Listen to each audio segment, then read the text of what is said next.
अच्छी अच्छी बातों में आप सभी लोगों का मैं फिर एक बार स्वागत करता हूँ। प्रकृति अचानक रूप बदल लेती है और दो दो दिन तक बरसात होते रहती है। तो अलग अलग मौसम अपने रंग रूप दिखाते रहते हैं और इसी तरह हमारे ज़िंदगी में भी बहुत सारी बातें होती रहती है। तो आज जो मैं राज खोलने जा रहा हूँ वो बहुत ही फ़ायदेमंद राज होगा और उसका एहसास रोज़ अगर आप करेंगे तो आपकी ज़िंदगी बेहतर तो होगी ही, पर जो आपकी चाहते होगी उनको पूरा करना आपके लिए संभव बन जाएगा। तो मैं जो बातें बताने जा रहा हूँ उसको आपको ध्यान से सुनना बहुत ज़रूरी होगा। एक कहानी से शुरू करते हैं कि एक यात्री था और उसे दूसरे गांव जाना था, तो साथ में कुछ लेने को वो भूल जाता है और बहुत दूर की यात्रा होती है तो चलते रहता है। कड़ी धूप होती है और फिर भी बगैर थके वो सिर्फ चलते रहता है और अचानक उसे कुछ थकान सी महसूस होने लगती है। तो कुछ देर आराम करने के लिए वो पेड़ की छाँव में आ जाता है। उसे एहसास होता है कि मुझे प्यास लगी है और उस एहसास के साथ वो सोचने लगता है कि यहाँ पर ठंडा पानी अगर मुझे मिल जाए तो कितना अच्छा होगा। और अचानक एक सुंदर युवती सामने आ जाती है जिसके हाथ में पानी का एक गिलास होता है और वो अपनी प्यास को बुझा देता है वो पानी पीकर, और फिर वो युवती गायब हो जाती है।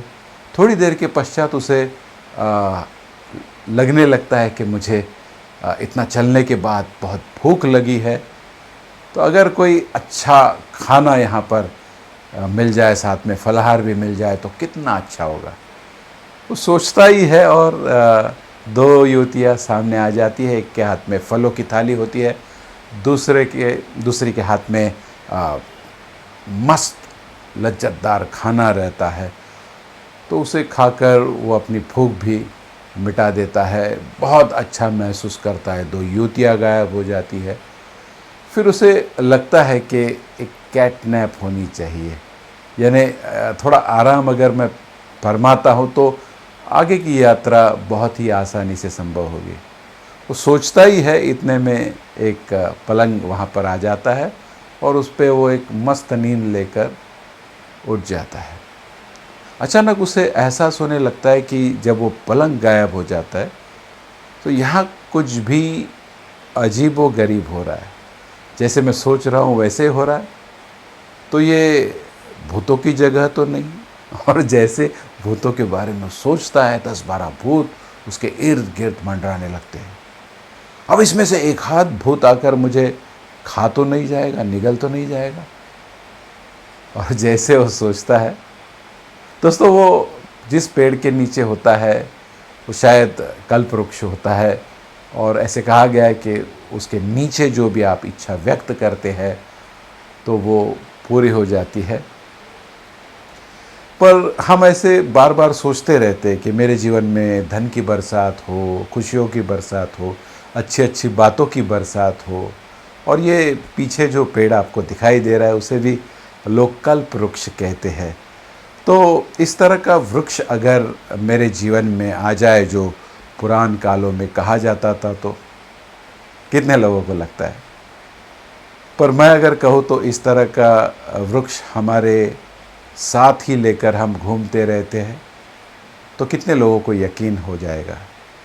उसे कहते हैं मन, और इस मन में जो भी इच्छाएं हम व्यक्त करते हैं वो पूरी हो जाती है तथास्तु के रूप में। ऐसे कहा गया है कि मन के हारे हार है, मन के जीते जीत, अपने मकसद को पाइए मन ही के प्रतीत। और ये सच भी है। तो एक धर्म ग्रंथ में कहा गया है कि जो भी इच्छा आप मन में रखते हैं और उस पर विश्वास रखते हैं और यकीन के साथ उसे पाया हुआ देखते हैं तो वो बात आपके जीवन में आती है। तो ये मन रूपी जो कल्प वृक्ष है, इसका अगर हम सही इस्तेमाल करेंगे, हमारे विचारों को सही आकार देंगे, तो जो चाहेंगे वो हम आसानी से पा लेंगे। होती रहेगी अच्छी अच्छी बातें इसी तरह से। देखते रहिएगा।